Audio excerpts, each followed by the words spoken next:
Assalamualaikum warahmatullahi wabarakatuh. Perkenalkan, saya Deska Martini Hartanti, NIM 204105020025 dari kelas Ekonomi Syariah 2.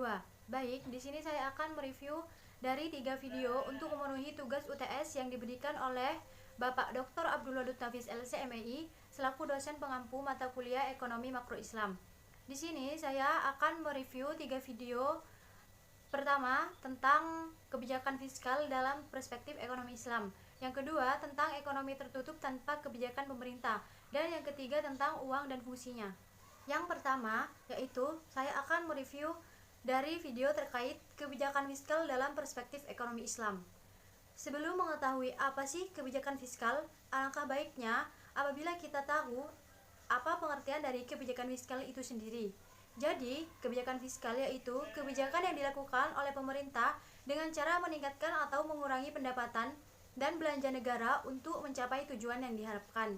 Kebijakan fiskal juga memiliki tujuan diantaranya pertumbuhan ekonomi, mencegah pengangguran, stabilitas harga, mendorong laju investasi, dan yang terakhir untuk mewujudkan keadilan sosial. Dilihat juga dari jenis-jenisnya, kebijakan fiskal memiliki 2 jenis yaitu ekspansif dan kontraksional. Yang pertama, ekspansif yaitu bagaimana pemerintah banyak mengeluarkan uang di masyarakat dalam rangka untuk meningkatkan ekonomi, seperti misalnya pemerintah memberikan subsidi, memberikan bantuan tunai kepada masyarakat.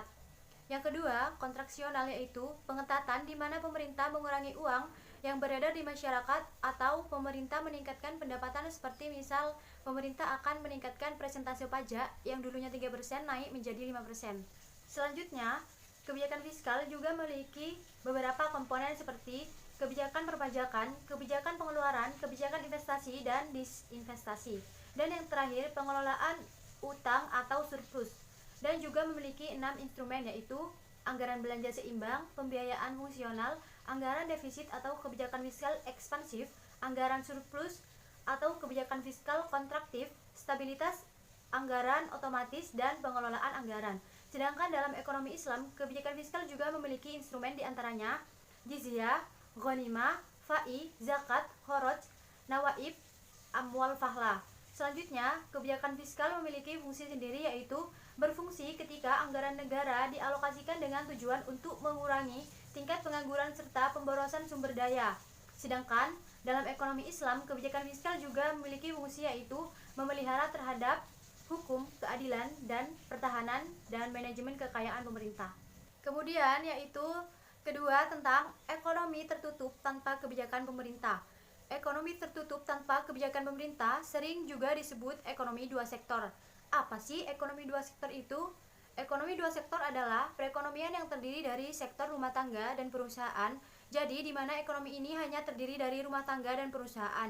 Ini merupakan bentuk yang paling sederhana dari analisis makroekonomi mengenai penentuan tingkat kegiatan ekonomi dari suatu negara. Dalam diagram alir perekonomian 2 sektor terdapat rumah tangga produsen atau perusahaan dan rumah tangga konsumen. Nah, dalam rumah tangga produsen atau perusahaan, mereka mendapat harga atau barang dengan produk ataupun jasa kepada rumah tangga konsumen, sehingga rumah tangga produsen itu mendapatkan uang dari hasil penjualan tersebut.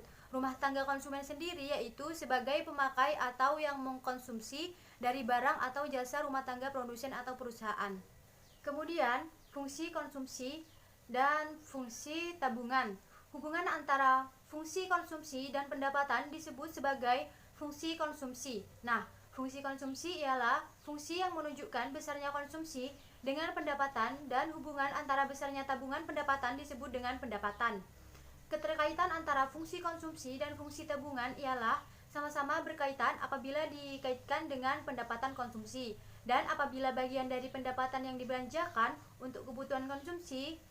Sedangkan dalam tabungan, pendapatan adalah bagian pendapatan yang disimpan atau tidak dibelanjakan, sehingga besar pendapatan sama besar dengan konsumsi ditambah dengan besar tabungan.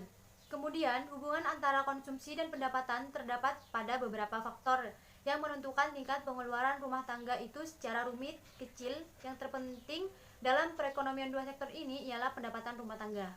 Kemudian, materi selanjutnya yaitu tentang uang dan fungsinya. Uang dalam pengertian umum yaitu alat transaksi dan alat tukar-menukar. Sedangkan definisi uang yaitu benda yang diterima oleh masyarakat umum sebagai alat tukar-menukar dalam kegiatan ekonomi. Uang sendiri sudah ada sejak zaman pra-Islam. Pada zaman pra-Islam masih menggunakan emas dan perak sebagai uang. Sedangkan pada zaman sekarang sudah berganti menjadi kertas dan logam. Dan pada zaman yang lebih modern seperti sekarang ini sudah ada yang namanya uang elektronik.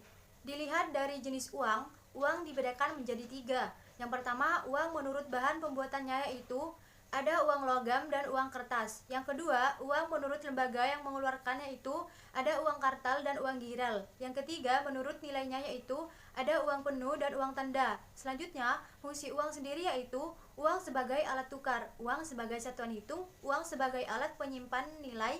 Sedangkan fungsi turunan uang yaitu uang sebagai alat pembayaran transaksi yang sah, uang sebagai alat pembayaran utang, uang sebagai alat penimbun kekayaan, uang sebagai alat pemindah kekayaan, uang sebagai alat mendorong kegiatan ekonomi.